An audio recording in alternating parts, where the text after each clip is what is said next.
Hi, my name's Steve Wraith. And I'm Malcolm MacDonald. And this is NUFC Matters.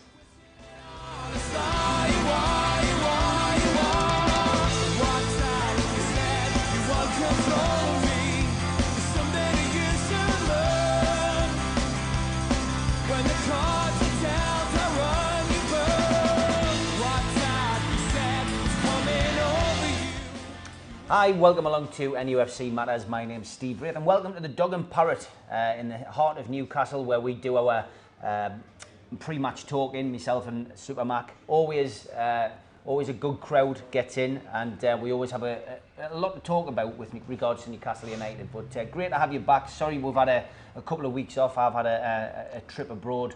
And obviously the festive season's upon us, so the show will be a little bit irregular. Yeah, lucky you. I've just had bronchitis. No John today, sadly. He's not even going to the game. We wish John well. He's okay though. Malcolm, let's look back at the fixtures that have been played since the last show. Southampton at home first, a game which I missed, but a good result after a poor start. Yeah, Southampton were much the better side. They had, do you know, over the whole 90 minutes, I think they had something between 70 and 75% possession. Now, that in itself is worrying. The beauty about Newcastle is, though, that despite the opposition, even at St James Park having the vast majority of possession, that Newcastle are still able to hit on the break and go and score goals, albeit. And this leads me into the next game that came along, that it's okay if the defenders and midfielders scoring, but if they're not, Newcastle get absolutely turned over. Yeah. Because there's no threat. And that's exactly what happened in the following match at Turf Moor against Burnley, that Newcastle never had an attempt at goal in those whole 90 minutes. And you think, well, come on forwards, where are you? You can't rely on the midfield and the defence to do all the goal scoring for you. And it's asking way too much, both against Southampton, against Burnley, and whoever there is to follow over the coming weeks and months. It's too much to be asking of defenders to be doing their job and the forwards' job. It just can't work out that way, and I think there's now big question marks with all of the forwards at Newcastle, to include Andy Carroll. Yeah. That they have got to start posing a serious threat to the opposition. Yeah, well, I mean, looking at the Southampton game, with regards to that game, the positives out of that were obviously John Joe Shelby was given the captain's armband again. You know, he gets the goal. You know my views on Shelby. I'm not a fan of Shelby. I think Steve Bruce has played quite a smart game, because this guy can cause trouble in an empty room. That's why Rafa banned him from the squad, more or less. But this guy has actually come in. He's made a difference over the last few games. But then we see at Burnley, you know, obviously he's out of the team. There's a lot of creativity missing from the team. You know, it's a difficult situation for Steve Bruce at the minute as to what he does and how he does it, you know. Yeah, it is difficult for him. Because it's all very well pointing a finger at Shelby and saying, well, you did okay against Southampton, but you didn't do it against Burnley. The problem is that just ahead of Shelby, nobody's putting anything in. Yeah. You know, that they're going through motions, they're having runs on the ball, but they're not actually doing something serious that will hurt the opposition. Yeah. And I just get the feeling that Shelby, he sees so much of it, and then his head starts to go down as well. I can't, you know, I'm knocking them the best passes I can offer them.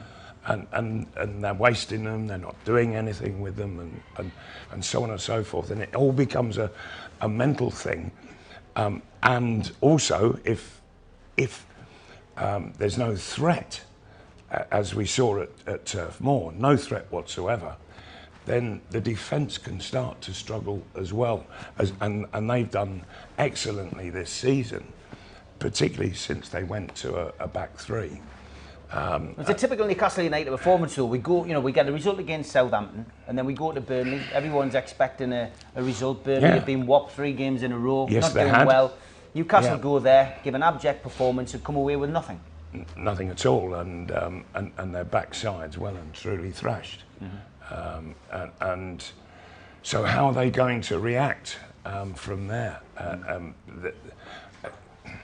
For Steve, it's one of those conundrums that is almost impossible to find a solution to, and you just hope, and you never want to rely on hope as a football manager.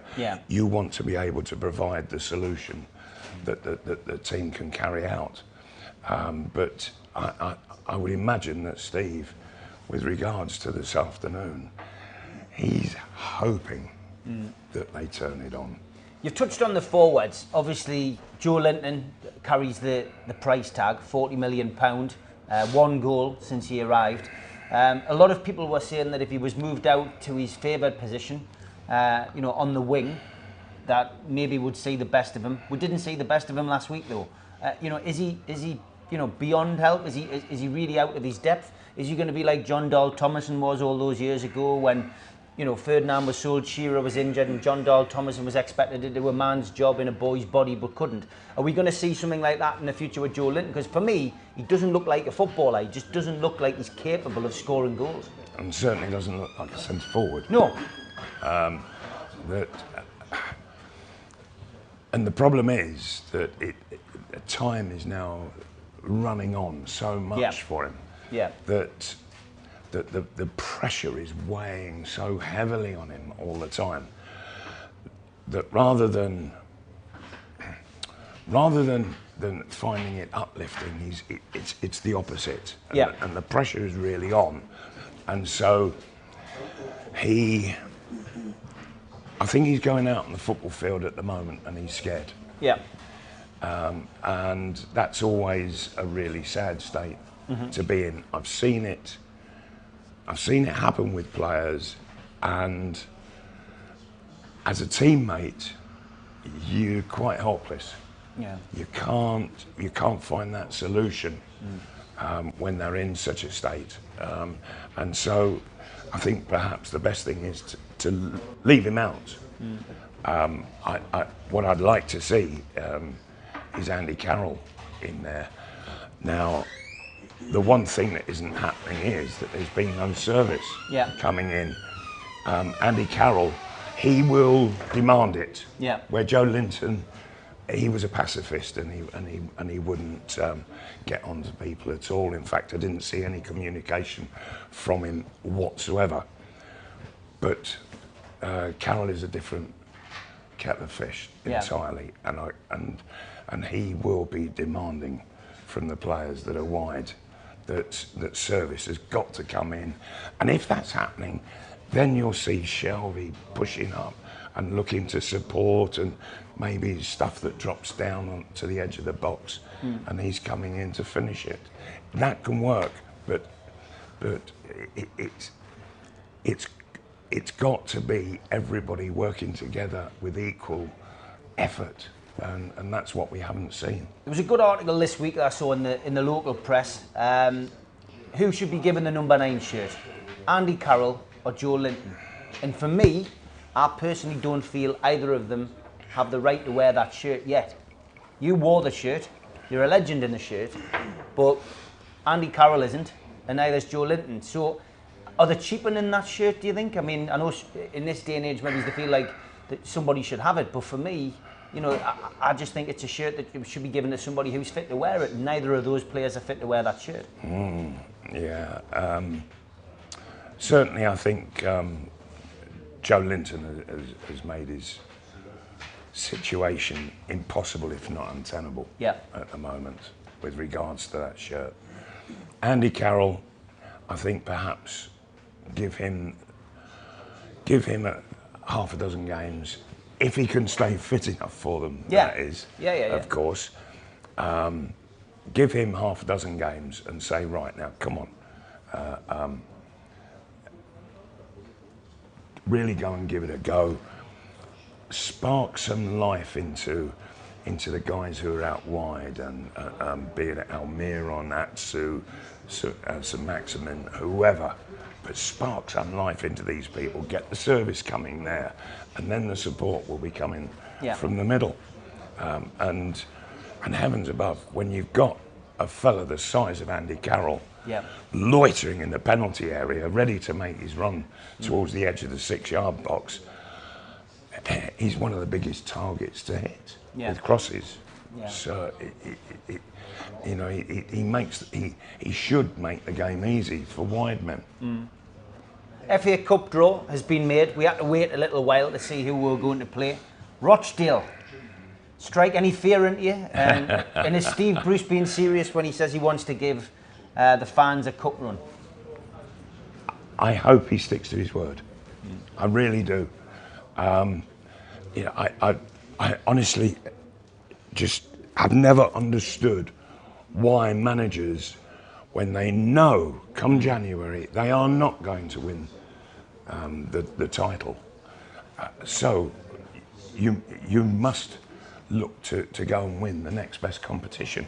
That's the FA Cup, and I've seen weakened sides being put out there and half-hearted, lame excuses from managers as to why they're doing it. And having been a manager myself, I don't know how managers have got the effrontery to do that to the paying public, the supporters of Newcastle United, who, if they're not going to finish champions of the Premiership, then you've got to go for the next best thing. You must. For me, it's the professional thing to do. And so I don't understand why they shirk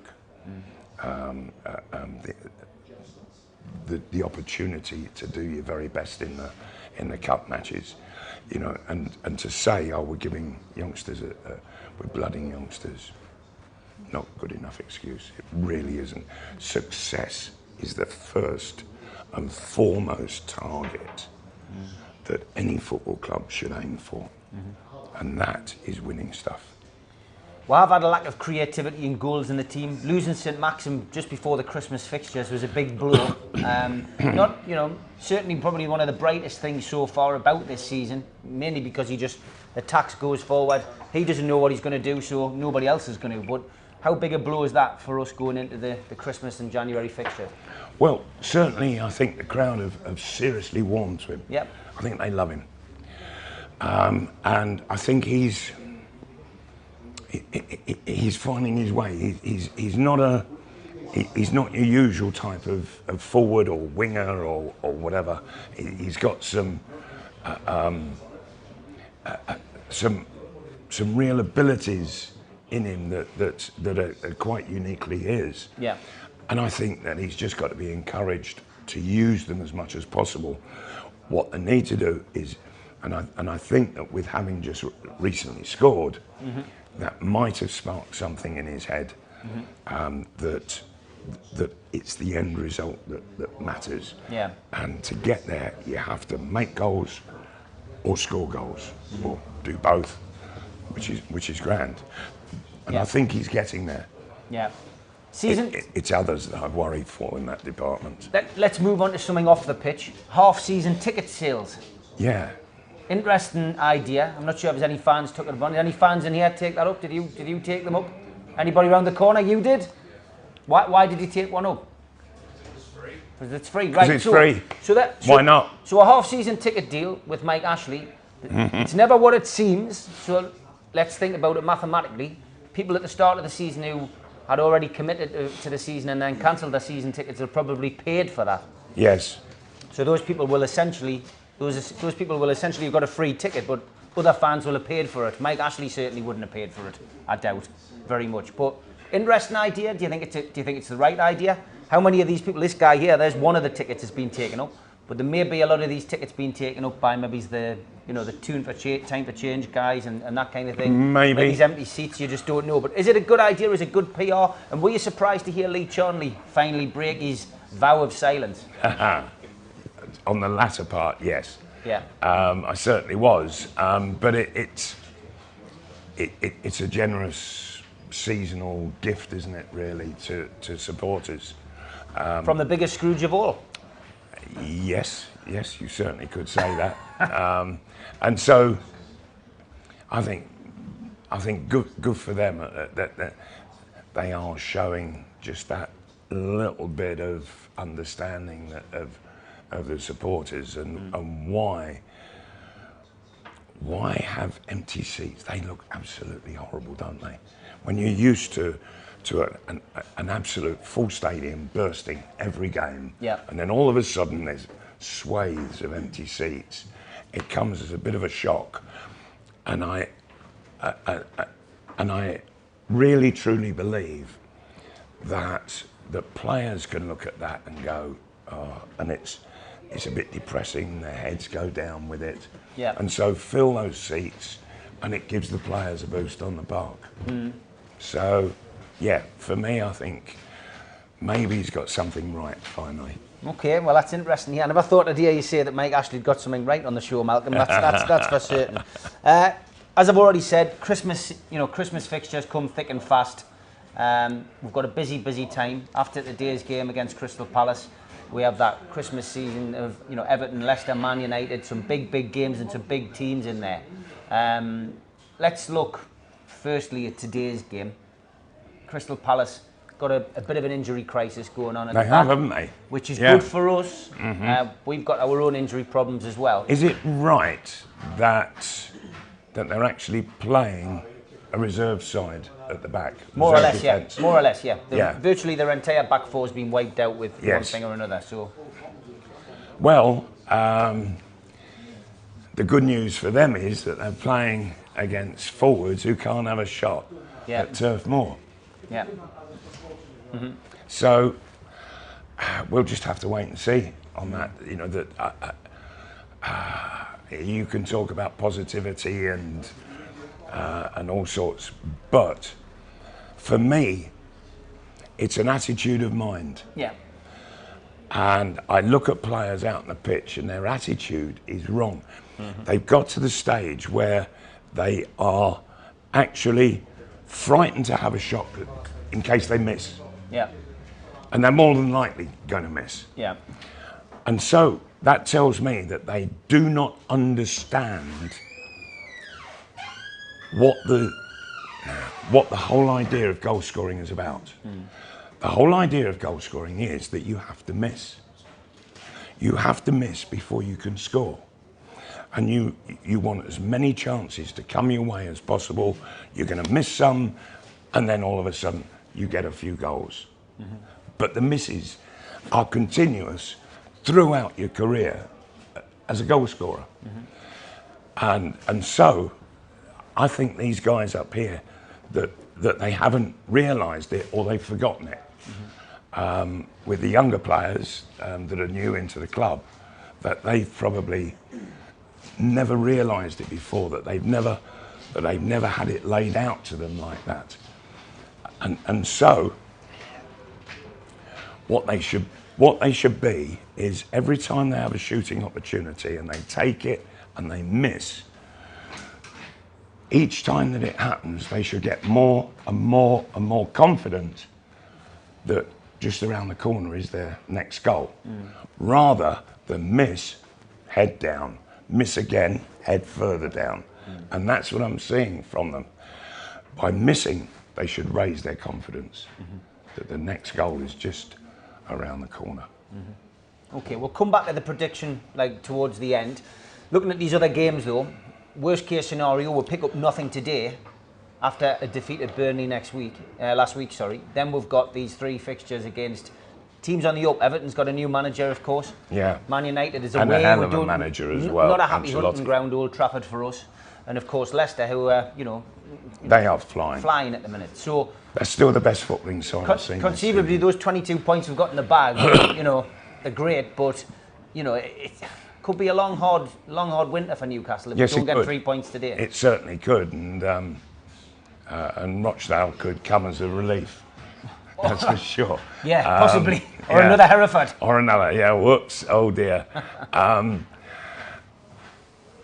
think today is vitally important against Crystal Palace. Vitally important, just to get the points on the board that you might not be getting come the next 2 or 3 games. And so, yeah, it's going to be tough. Crystal Palace, they can turn it on. Yeah. Albeit I hear an awful lot about Zaha and his value is supposed to be 80 million. The only way he's worth 80 million is if you compare him with Joe Linton at 40 million. And I think Zaha is, I think he's overrated. I don't think he's anywhere near as good as everybody says. And I think Crystal Palace know that, to be honest.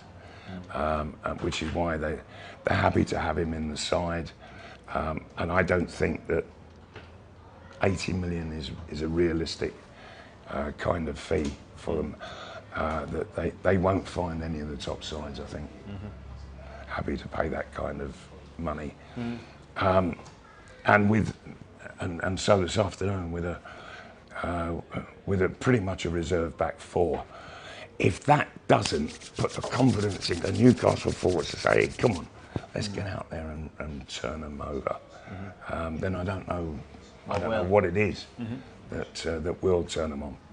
So December going into January, you can guarantee there's 2 things that are going to be talked about in the media.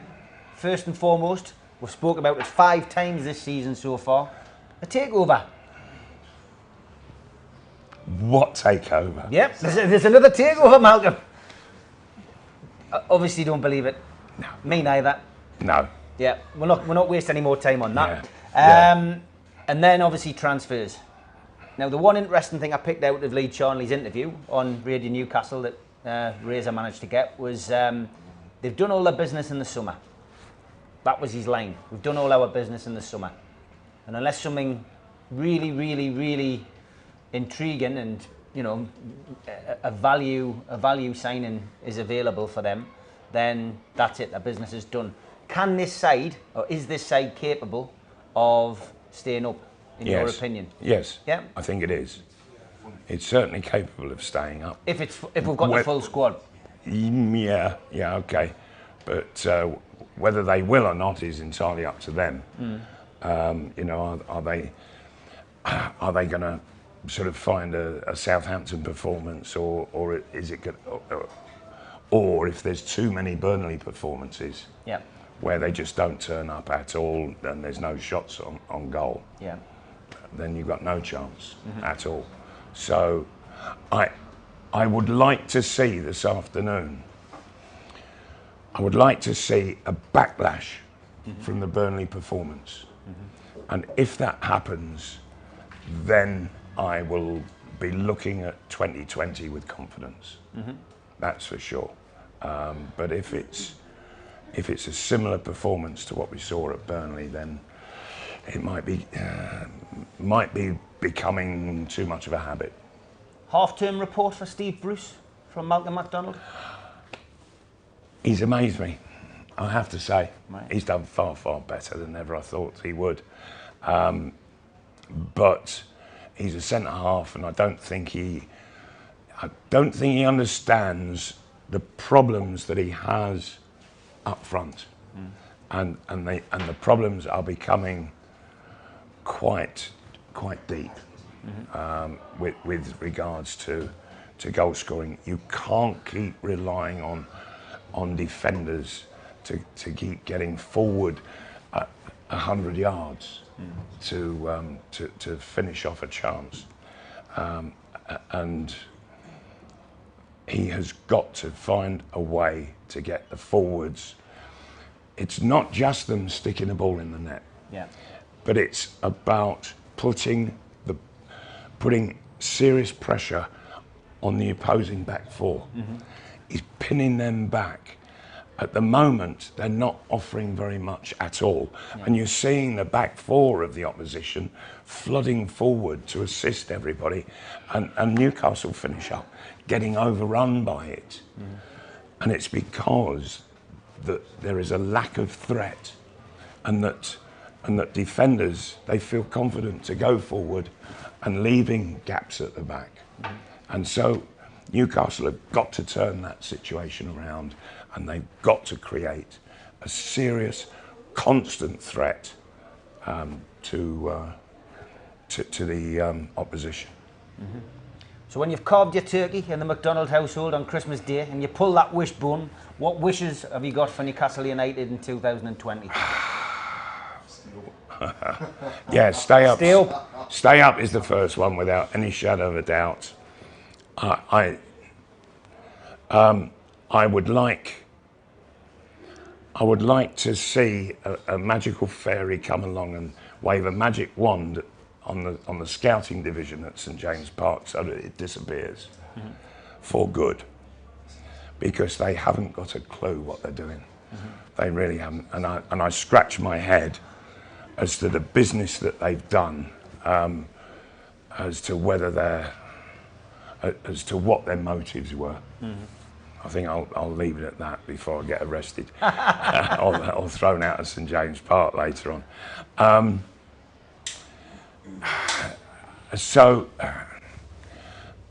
And then Christmas time is one of generosity, I think. And I just hope that maybe one of those fairies can wave a little spell over Mike Ashley, so that he realises that if you're going to own a Premiership football club and you're going to be serious about it, you need to invest. The money's coming in. The trouble is that too much is being shoveled off to Sports Direct. Sorry for swearing, folks. I never used that name on this programme. He's got a splash of cash. Don't beat that out, lads. We'll send an invoice for advertising. And so I would like Mike Ashley to become serious about running a football club. It can't be run like another kind of business, Sports Direct or any of his other interests. A football club is very unique, and it has to be run as a football club needs to be run, totally different to a sports company. And so I would like him to realise that and to go about it here at St James Park in a proper football fashion. My wish would be obviously to get a new owner. That is always the priority. I do want to stay up. Can't see it happening. I want to see a cup run, and I want to see Almiron score. That would be nice. Yes. And again, but in that order. Okay. When he does score, and sooner or later I'm sure he will. Yeah. How do you think he's going to react? That's a good question. He's got to have something planned. Is he just going to go all the way around the pitch doing somersaults? My biggest concern is when he does score VAR, which has been the bane of our life since August. Yeah. And I think, that could be. You can imagine him scoring a great goal and it'll be chalked off for VAR, a bit like Tiote against Man City all those years ago. It could be exactly like that. Yeah. Hopefully he does break his duck anyway. All right, before we finish the show, prediction, please. For this afternoon. For this afternoon. In the hope that they have seriously got rid of the Burnley nonsense and people start to turn it on this afternoon, I'll go for a 2-1 home win. 2-1 home win, okay. Yeah. Any scorer for Newcastle? I think Andy Carroll will score. Andy Carroll? Yeah, I can see him putting their centre halves under serious pressure. Okay. And something will drop down off him as well for somebody else to come in and finish. Right. It would be nice for Andy Carroll to score. Also, it would be nice to see Hayden get into the box just now and again, and maybe something fall to him. Okay, I'm going for a 1-1 draw today. I can't see a win. I think Newcastle will draw. I think, again, it'll be a midfielder or a defender who scores. I don't think we'll have a forward score. I think that will happen over the Christmas period, though. I think the Christmas fixtures will finally see somebody break the duck. Either Joe Linton or Almiron or Andy Carroll, but I can see that happening. But that's it. That's the end of our shows for 2019. Thank you everybody for joining in. Subscribe to NUFC Matters if you haven't already done so. Thanks to our audience in the Dog and Parrot. Thank you very much. Thank you all We so don't much. always have an audience. And I hope everyone has a fantastic Christmas and a great 2020. We will be back in January, hopefully with John Gibson, myself and Super Mac. We're now playing out with the Banshees from Liverpool.